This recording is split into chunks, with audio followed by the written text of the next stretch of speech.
우리 당의 현명한 용도 밑에 전면적 국가부흥의 새 시대를 펼쳐가는 내조국의 눈부신 현실은 시대의 기록자, 시대의 중견자들인 문필가들의 붓대에 의해 화폭에 그려지고 있습니다. 우리는 오늘 격동의 이 시대를 노래하고 우리 당 정책이 갈피갈피의 선배에 있는 좋은 소설 작품들을 많이 창작해서 독자들의 사랑을 받고 있는 김일성상 괴간인인 4.15 문학 창작단 작가 백남영 선생님과 이야기를 나누려고 합니다.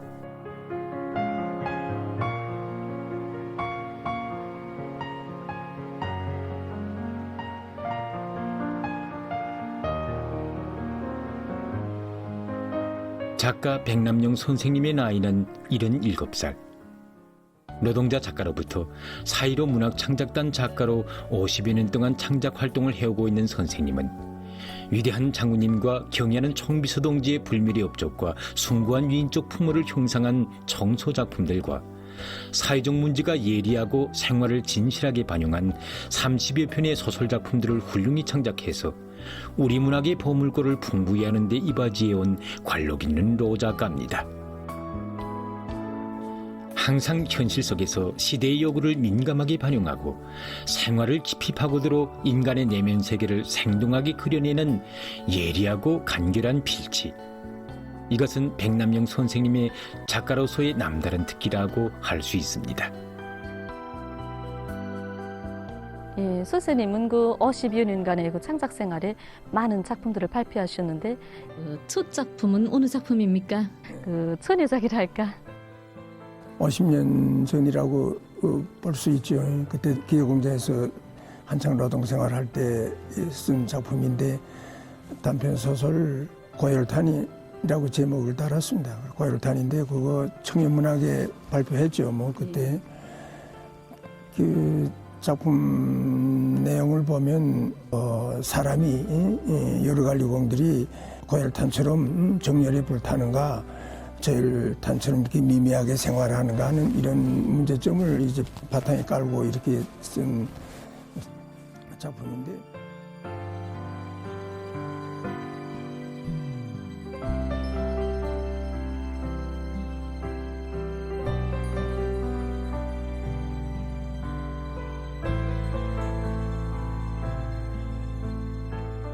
이 무대에 우리 인민들이 저녁마다 방송으로 즐겨 듣고 나는 그 소설 낭독을 전문으로 맡아 하는 조선중앙방송위원회 방송국 창작단 배우 김은주 덕무를 초청했습니다. 예, 선생님 그럼 그 소설의 인상 깊은 대목을 한번 들어보는 것이 어떻습니까? 승열은 그것이 자기네 공장 보이라 굴뚝이라는 것을 알아보았다. 그러자 그의 눈앞에는 저열탄 무지가 소물소물 떠올라서 가슴속이 견딜 수 없는 무죽한 것을 만들어 놓는 것이었다. 문득 그의 귓전에는 며칠 전에 보이라 기관장 아바이가 한 걸걸한 목소리가 들려오는 듯 싶었다. 승열이 보이라의 발열량이 높은 고열탄을 떼기가 무척 쉬운 건 사실이야. 땀도 적게 흘리고 화실에서 석탄이 오래 타니 여가 시간에 승열이가 좋아하는 책도 읽을 수 있지.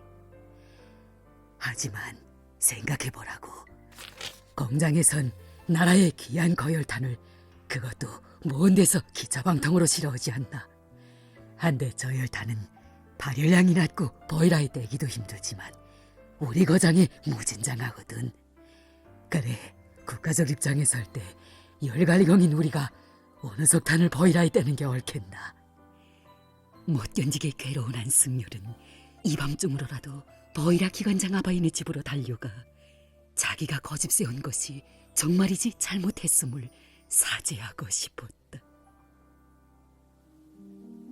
작품이 나간 지 얼마 안 돼서 이제 그 합숙하실 그 동무들한테 좀 이렇게 그 대접도 좀 하려고 그래서 이제 맥주도 받아오고 그리고 이렇게 그 빵하고 낙지 같은 것도 이제 그 원탁에다 이렇게 좀 묻어놓고 이렇게 해서 다들 모인 것 같아서 그다음에 이제 그 거품이 있는 맥주를 이제 고프에 붓는데 내 제일 그 좀 딱 친구라 할 수 있는 그 승철이가 이제 그때야 들어왔는데 얼굴이 시퍼래서 그 우리 집 맥주 붓는데 거기 와 앉지도 않고 침대에 가서 덜썩 들어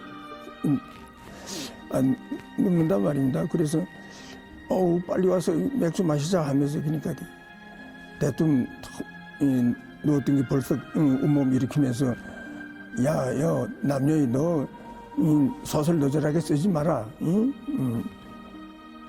그래서 왜 그런가 그러니까 난 그따위 저 모양이 동물 팔아서 그 산 그런 맥주 마시지도 않아. 이렇게 시퍼래서 이렇게 말을 해서 그다음 나도 어안이 버벙하고 우리 그 허실 친구들도 웬일인가 해서 물으니까 자기 방금 공장 도서실에 가서 이 고해를 탄 단편소설 읽었는데 야 너 그 내 이름 승철인데 그 승열이라고 이름 달아가지고 날 부정인물로 그랬는데 어쩜 자기 친구를 그렇게까지 망신시키는 애야. 다른 동무들이 그거 소설에 저 고해를 다니든 저해를 다니든 소설에 한번 등장하면 그 얼마나 좋나. 야 우리도 한번 소설에 한번 등장해봤으면 좋겠다. 이렇게 됐지.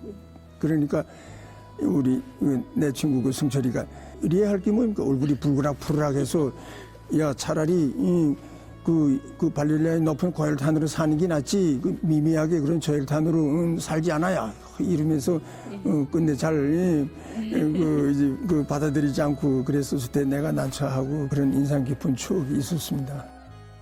그 처녀작부터 정말 그 노동생활이라는 실체험 속에서 그 친구의 어해까지 사면서 그런 작품을 창작했던 선생님은 그 항상 그 현실을 생동하게 묘사하시지 않았습니까?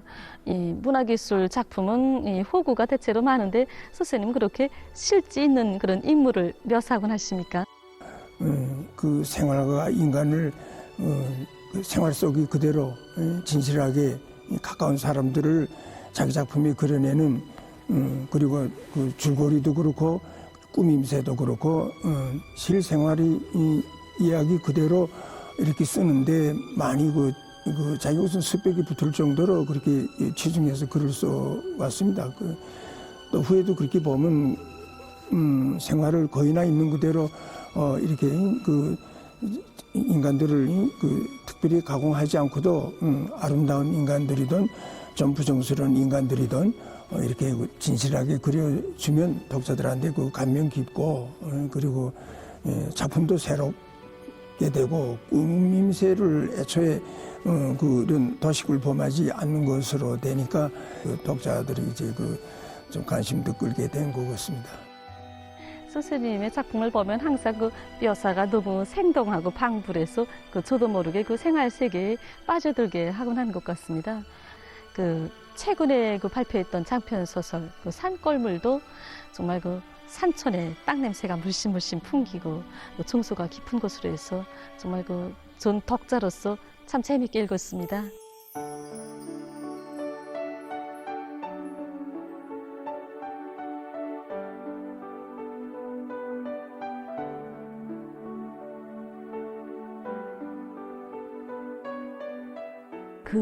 산골 농촌은 어느 지방을 묘사한 겁니까?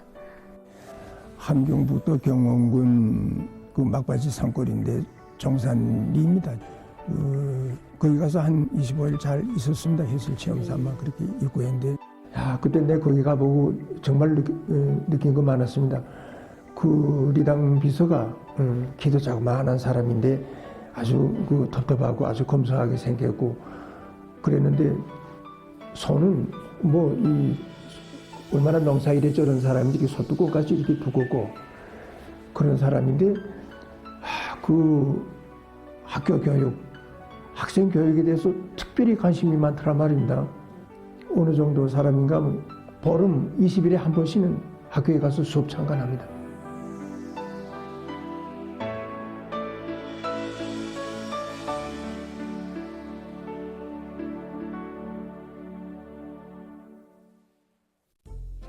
재호 학생, 최종 수업에 딱 앞에 앉은 재호가 후들쩍 놀리더니 곡종스러운 용감처럼 옹거주춤 일어섰다. 대답해보세요. 백두산은 어디 있습니까? 재호는 상큼한 목을 뻗고 주밋거렸으나 목소리는 뽀젓했다. 우리나라의 북쪽 제일 높은 곳에 있습니다. 교실 안에 여기저기서 기덕거리는 소리가 들렸다. 정확한 대답이 못 됩니다. 백두산은 양강도 삼지연군에 있습니다. 춘희교원은 웃음을 머금고 다시 물었다. 북수백산은 어디 있는가요? 재원은 구원을 바라기라도 하듯 주위를 둘러보았으나 다들 모른 척 잠잠히 있다. 차중섭은 슬그머니 원주필 뒷꼭지로 재호의 요인 잔등을 쿡쿡 찌르며 속삭였다. 양강도 풍소군. 귀를 감고 들은 재호는 제껏 대답했다. 양강도 풍소군에 있습니다. 춘희교원은 머리를 끄덕이고 모르는 척 창문 쪽을 보며 떠물었다. 차일봉은요, 한껏 귀를 더사린 재호가 뒤돌아보지는 않고 능청스럽게 생각을 굴리는 척하는 모양이 우스워 최중섭은 다시금 장난꾸러기 마냥 가는 소리로 귀띔했다. 부전군이다. 양강도 부전군이 있습니다.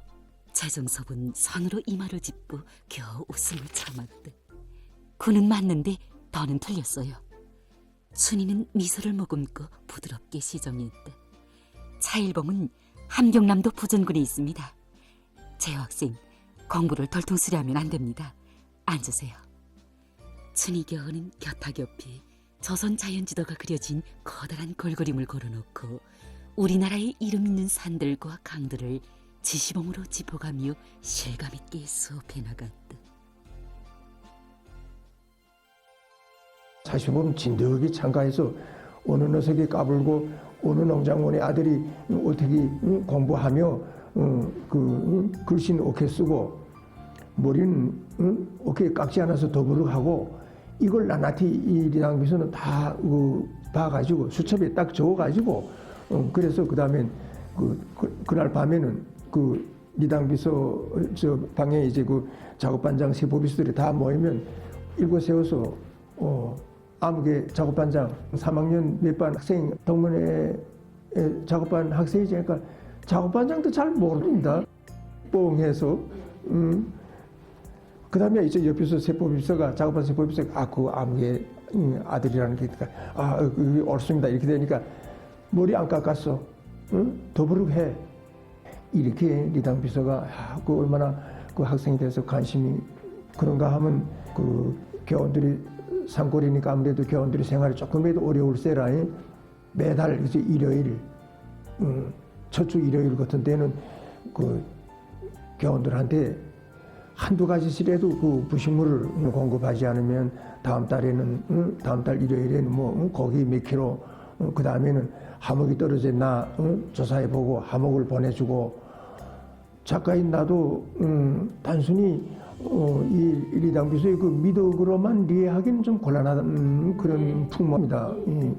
내가 이제 어쩜 리당 비서 동무가 그렇게 학교 사업에 그리도 관심이 이제 큰가고 물었습니다. 그랬더니 그는 우리 당의 그런 교육 중시 정책을 진심으로 받들지 않으면 이 산골 농촌이 앞날이 없다는 거.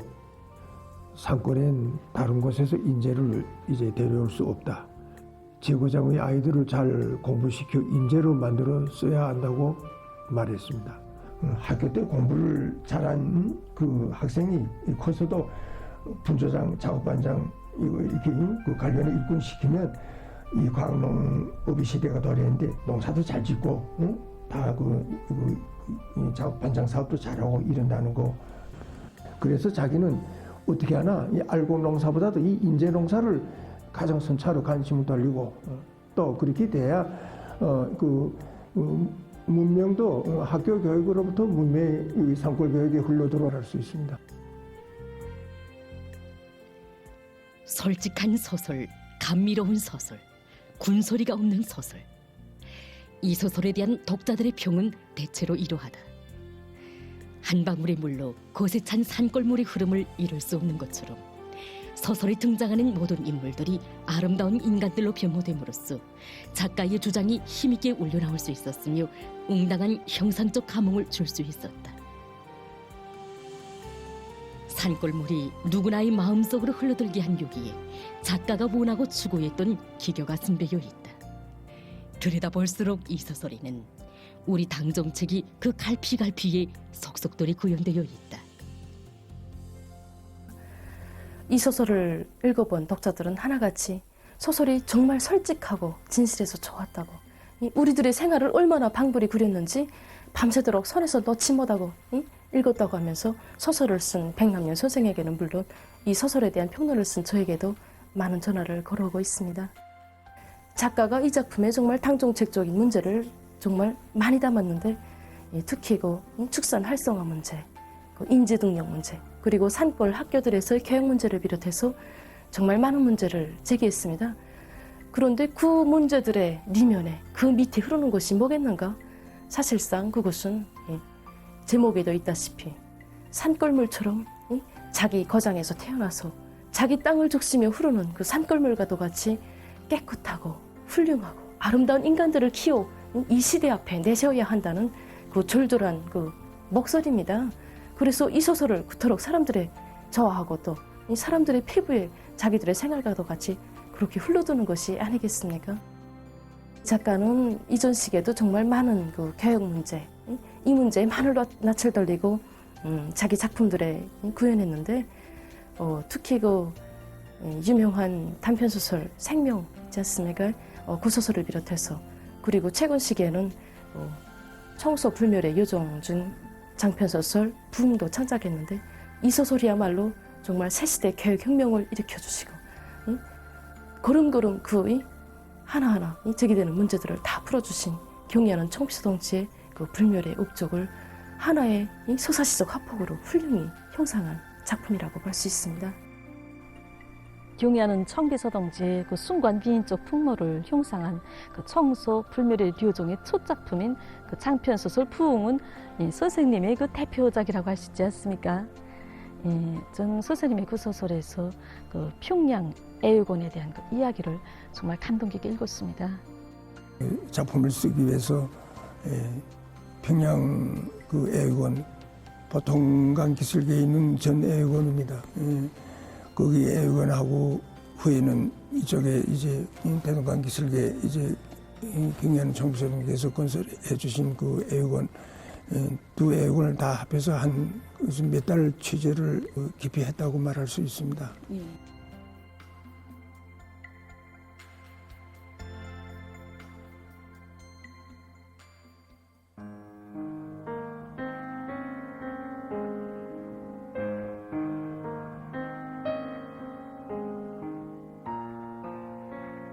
애육원 원장 윤성아는 자기 사무실의 의자에 앉아 버티기를 하고 있는 이라명금 교양원의 풍채져온 어머니를 겁지 않은 눈길로 건너다 보았다. 애육원 교양원 직업이 시집 가는데 정말 걸림돌이 되는가요? 그렇지 않고요. 우리 명금이는 손을 볼 때마다 직업이 약점으로 되는걸요. 매번 애육원 교양원 노릇을 한다고 대맞았어요. 교양원 노릇이라니 듣기 거북하군요. 시정하자요. 교양원의 어머니는 새파래서 무릎마디가 실팍한 다리를 거쳐 앉았다. 우리 딸이 원장 선생님한테 선보던 이야기를 했는가요? 듣지 못했어요. 채웠으니 말 안 했겠지. 저번 때 선본 청각은 멀끔하게 잘났는데 저녁 무렵에 애권에서 퇴근해 오는 우리 명금이와 만났지요. 저 보통 강반의 긴 의자에 둘이 나란히 앉았지요.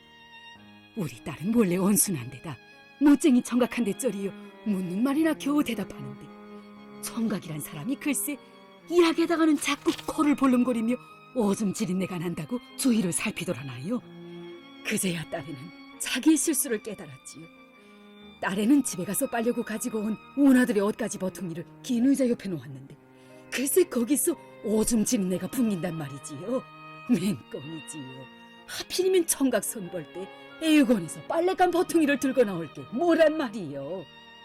윤성아는 대꾸할 말이 없었다. 푸념하는 명금이 어머니가 리에대고 동정이 같다. 오줌 지린내는 분명 명금인의 반에 있는 진어의 성내의에서 날 것이었다. 밤오줌증에 시달리는 진어의 병을 고쳐주려고 윤성아는 윤뿌리를 다려 먹이고 다 큰애가 잠자리에 오줌 싸는 걸 체심하지 않는다고 역도했지만 소용이 없었다. 애육원에서 원아들의 때 묻은 옷가지들은 주로 세탁공이 빨아주지만 무도라고 인정미 있는 명금이는 세탁공한테 부담이 더 갈까봐 매일이다시피 파모줌에 젖은 성내일을 제가 빨아 입히곤 하였다. 윤성아는 가슴이 아라랬다. 본연이 알고 있는 일인데도 목이 메였다. 그는 애육원의 아픈 진실을 호비는 방문자의 간절한 서청을 들어줘야 하리라고 생각했다. 그 애육원이 그 인흥동 그 주민지구 거기에 자리 잡고 있었는데 6.1절 운동회 하는 날인데 그래서 이제 그 애육원 원장과 이제 그 교직원들이 뭐 이렇게 가줄도 긋고 무슨 도루매기도 지지고 떡도 하고 이렇게 해서 이제 그 운동회를 열었는데 원래 우리 범우다 6.1절 날은 할아버지 할머니 부모 삼촌 이모 뭐 이렇게 조카들 쫙 해서 그렇게 해서 모두 가서 유치원 그 자기네 아이들 그 운동회 하는 응원하고 하는데 이 애육원은 부모 없는 아이들이니까 하나도 그 오는 게 없단 말입니다. 그래 시작하려고 그러는데 이 평양 애육원 그 길 건너 거기 그 인흥 유치원이 하나 있습니다. 근데 거기서 막 그 응원하고 함성에 진동하고 하는데 이 원장 선생이랑 모두 이렇게 늑을 입고 그쪽에 보니까 뭐 사람 사태지 뭐. 그래서 그 원장이 생각하다 못해서 그쪽에 그 인흥 유치원에 가서 나이 든 그 좀 할아버지 할머니 그다음에 좀 나이 지식한 이런 분들한테 우리 그 애육원 아이들 부모 없는 아이들 좀 응원해 달라고 이렇게 얘기하니까 사람들이 감동돼서 그래서 적지 않게 이렇게 왔단 말이에요. 그때 당시 애육원 전경은 그랬습니다. 누구도 오지 않았으니. 그런데 거기에 경의하는 청부서 동지께서는 그 2월입니다. 아주 추운 날인데 그 뭐 길에 온통 그 얼음 버켓에서 투들투들한 거기로 이제 그 차 타고 와셔서 그 애육원 전경을 이렇게 다 보시고 못내 가슴 아파서 일꾼들이 명절 때면 물자나 좀 가지고 가서 이렇게 출석이나 굽고 오는 식으로 애육원에 갔다 왔기 때문에 나한테 평양 애육원이 실태가 어디로 다 하는 거 구체적으로 나한테 알려주지 않았다고. 내가 오늘 보니까 이렇게 그 한심하다고. 그래서 원수님께서 못내 가슴 아파 하시면서 그 자리에서 그 풍치수리한테도 반기수게 우리 하나 멋있게 이 애육원을 하나 짓자고. 세계 나라 이런 동화 작가들도 그 탐복할 그런 그 동화 속에 이런 아동 궁전을 우리가 저 애육원을 그렇게 해서 지어주자는 그렇게 하시고도 몇 달 지나서 그 6.1절 날에는 이 부모 없는 아이들이 어떻게 저 명절을 새는지 이 작품에 그려져 있는 것처럼 오셔서 전에 원장 선생님이 6.1절 날에 그 다른 유치원에 가서 다른 부모들 응원해달라고 이렇게 하는데 그 얘기가 나도 못내 가슴이 내려가지 않았다고 하시면서 그래서 내가 오늘 또 왔다고 이 아이들하고 같이 내가 6.1절을 새겠다고 그 아이들 그 운동회도 다 봐주시고.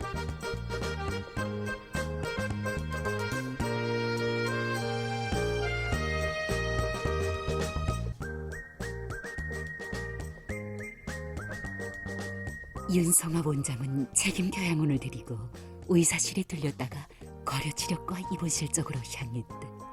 어떻게 알았는지 입원실 문이 활짝 열리더니 진호가 튀어나왔다. 원장 선생님! 진호야, 잘 있었니? 윤성아는 반달음을 갔다. 아이는 윤성아의 손을 끌어잡기 바쁘게 자랑을 터치었다. 나 오줌병 뚝 뗐습니다. 정말이냐? 어젯밤에도 안 쌌습니다. 영구나. 윤성아가 기뻐서 진호의 어깨를 오르만지는데 다림발이 선 흰 위생복을 몸에 꼭 맞게 입은 담당 간호원 처녀가 다가왔다. 원장 선생님, 치료 효과가 나타나기 시작했습니다. 어제 저녁에는 물이랑 많이 먹였는데 진호는 혼자 밤중에 일어나 위생실에 갔습니다. 그래요. 아이고, 우리 진호가 원수님 사랑에 병을 고치는구나. 윤성아는 기쁨에 겨우 진호를 끌어안고 아이의 얼굴에 볼을 비볐다. 원수님의 극진한 당부를 새겨안고 류황 찜질과 침 치료를 꾸준히 해온 의사 선생들과 간호원 천의의 정성이 고마웠다. 애원에서 환자 간호를 붙이지 못했는데 간호원 동무가 수고를 해요. 윤성화가 진심으로 사의를 표하자 간호원 천의는 어째선지 정 멋쩍은 웃음을 지으며 말했다.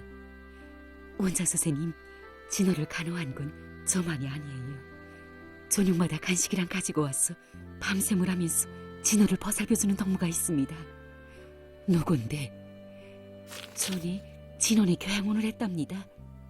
명금이가? 진호야, 명금 선생님 왔댔니? 윤성아는 놀라와 물었다. 예, 선생님이 밤마다 오곤 합니다. 진호가 우물쭈물 터놓았다. 그런 걸 왜 나한테 알리지 않았니? 선생님이 자기가 온다는 걸 절대 말하지 말라고 했습니다. 근데 선생님이 지금 입원실에... 진호가 제 말을 잊지 못하는데 거려치료과 입원실에서 얼굴이 둥실한 남영금이 나오더니 무슨 큰 잘못을 저지르기나 한 듯 윤성화에게 거기를 푹 숙여 인사를 했다. 명금이! 윤성화 원장은 명금의 손을 부둥켜 잡았다. 명금이가 애여곤을 떠난 지 몇 달밖에 되지 않았는데도 오래전에 헤어진 것처럼 반가웠다. 진호를 돌봐줘 고마워요. 원장 선생님, 전 정말 못돼먹은 천이입니다.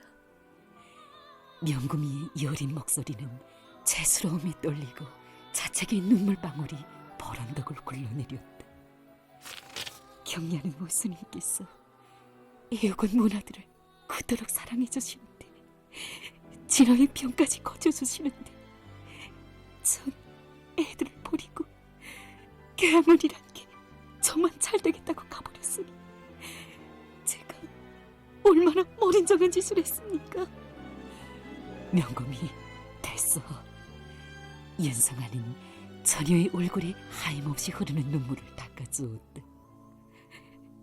원장 선생님, 저는 원수님께서 애여곤에 오시어 진호를 안아주시고 교양원들과 기념사진까지 찍어주셨다는 소식을 듣고는 온 밤 울었습니다. 어머니만 원망하고 애여곤에 돌아가겠다고 했습니다. 어머니가 뭐라던가 우리 어머니는 다 자기 잘못이라고 원장 선생님이 절 애여곤에 다시 받아주지 않을 거라고 했습니다. 원장 선생님, 받아주지 않지요. 그럴 겁니다. 저같이 인정머리 없고 양심 없는 여자를 왜 받겠습니까? 그렇지만 저는 애여곤에 가고 싶습니다. 애여곤에 있을 때는 몰랐는데 떠난 다음에는 제가 맡았던 문화들이 늘 그리웠습니다. 애여곤에 가서 원아들을 품이 안아주시는 원수님 영상사진 앞에 가서 큰 소를 올리고 싶습니다. 명금이, 윤성아 원장은 전유의 마음속 깊은 곳에서 우러나오는 가책과 절절한 호소에 진정 감동되었다. 애여곤에 다시 오라고 누구도 명금이를 탓하지 않을 거야. 애여곤에 와서 우리 함께 원수님 뜻을 받들고 부모 없는 애들을 잘 키우자요. 그야말로 그 애고는 내 산체험인데 건설될 때도 내가 가보고 가보니까 우리 원수님이 후대 사랑에서 가장 그 핵심은 교육이다. 천금을 주느니 그 자식을 교육하는 게 그 낫다는 것이 경양 원수님이 그 뜻이고 그런 이 평양 애고는 그런 사랑의 궁전이면서 이 나라 이런 학령전 그 아이들을 위한 교육 전당이라고 생각합니다. 선생님은 그 소설에서 그 학생들의 그 실력 평가 방법 또 시험 방법을 개선해서 그 학생들의 실력을 공정하게 평가할 때 대한 그런 문제를 비롯해서 그 교육 기강을 세울 때 대한 문제를 중요하게 강조하시지 않았습니까? 우리나라의 모든 부문들도 그렇지만 특히 그 교육 부문에서 기강 문제가 특별히 중요합니다. 경의하는 총비서 동지께서는 이번에 당제9차대에서도 국가 사회 생활의 모든 분야에서 이제 그 기강을 철저히 세울 때 대한 문제를 중요하게 첫 번째 가업으로 강조하셨는데 이 기강 문제의 근본 뿌리는 이 교육 기강을 이제 올바로 세우는데 이제 중요합니다.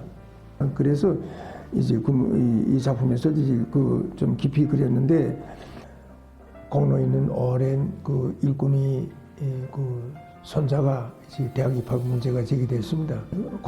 솔직히 말해서 공부를 잘 하진 못한 손주입니다. 그런데 그 손주를 이제 그 할머니도 그래 해서 오케이 입학시켜 달라고 많이 청원하고 이제 그렇게 하다나는데 경의하는 원수님께서 그 사실을 아시고 그 일꾼도 경의하는 원수님께서 아시는 일꾼이고 이 일꾼이 그 손자가 어디 몸이 아프다거나 그리고 무슨 생활상 다른 문제가 제기된다거나 하면 자신께서 업고 다니면서라도 돌봐주겠지만 그 인재 후비 선발하는 데서는 우리 일꾼들이 그런 권력을 암용을 해가지고 인재 후비 선발에서 과학성, 공정성, 객관성을 어기면 이제 그 교육 기강이 흐려지고 교육 기강이 무너지면 국가 기강이 이제 무너진다는 말씀하셨습니다. 그러고 보면 그 작품에 그려진 그 가지가지 이야기들은 다 정말 문화예술 작품의 호구나 그 작가의 형상이 아니라 작가인 선생님도 그렇고 또 나도 그렇고 우리는 모두가 실제 체험했고 또 지금도 체감하고 있는 그런 실제한 이야기들이 아닙니까? 그렇습니다.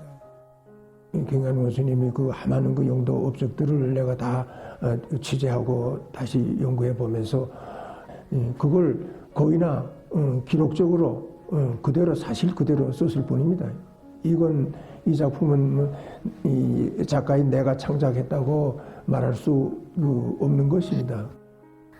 제가 소설에서 제일 감동 깊었던 것은 평양 제1중학교에 자기가 배워준 제자를 꼭 시험 치우겠다고 지방에서부터 따라 올라와 그럼 그 밤을 새워가며 종문에 서 있던 그 모습인데 이 내용은 실제한 사실에 기초한 것이었습니다. 이 교육자의 모습을 통해서 우리 제자들의 먼 앞날까지도 책임지고 이끌어주겠다는 그 깨끗한 교육자적 양심 그리고 무한한 혼신성에 대해서 더 잘 알 수 있었습니다.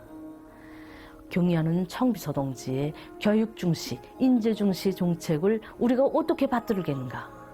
이제는 이 모든 것이 우리 교육 일꾼들에게 달려있다고 저는 생각합니다. 이 소설은 우리 당의 교육 중시, 인재 중시 정책을 예술적 형상으로 깊이 있게 반영한 작품입니다. 소설에서는 우리의 교육을 획기적으로 발전시키시려는 철석의 의지를 지니시고 끊임없는 사색과 혼신의 로고를 바쳐가시는 경의하는 총비서 동지의 혁명활동을 대소사지적 화폭으로 펼쳐 보이고 있습니다. 그 어느 나라와 민족도 교육사업을 떠나서는 사회적 진보와 번영에 대하여 생각할 수 없고 민족의 존엄과 밝은 앞날을 기약할 수 없습니다. 이런 견지에서 놓고 볼 때 소설이 제기한 문제는 교육과 국가의 부흥이라는 사회정책 의의가 매우 큰 문제라고 말할 수 있습니다.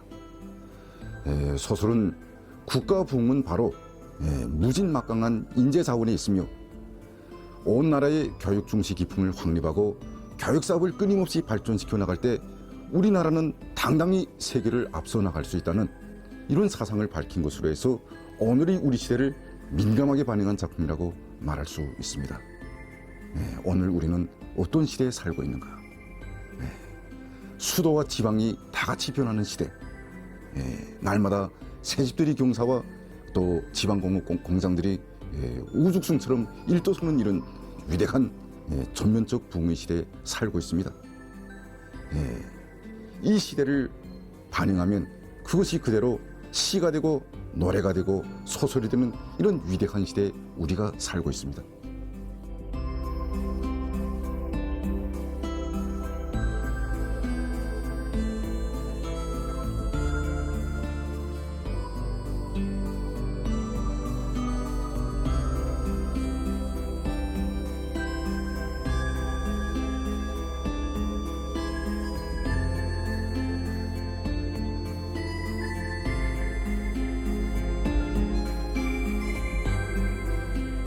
보람에 대해서 얘기한다면 내가 쓰는 이 작은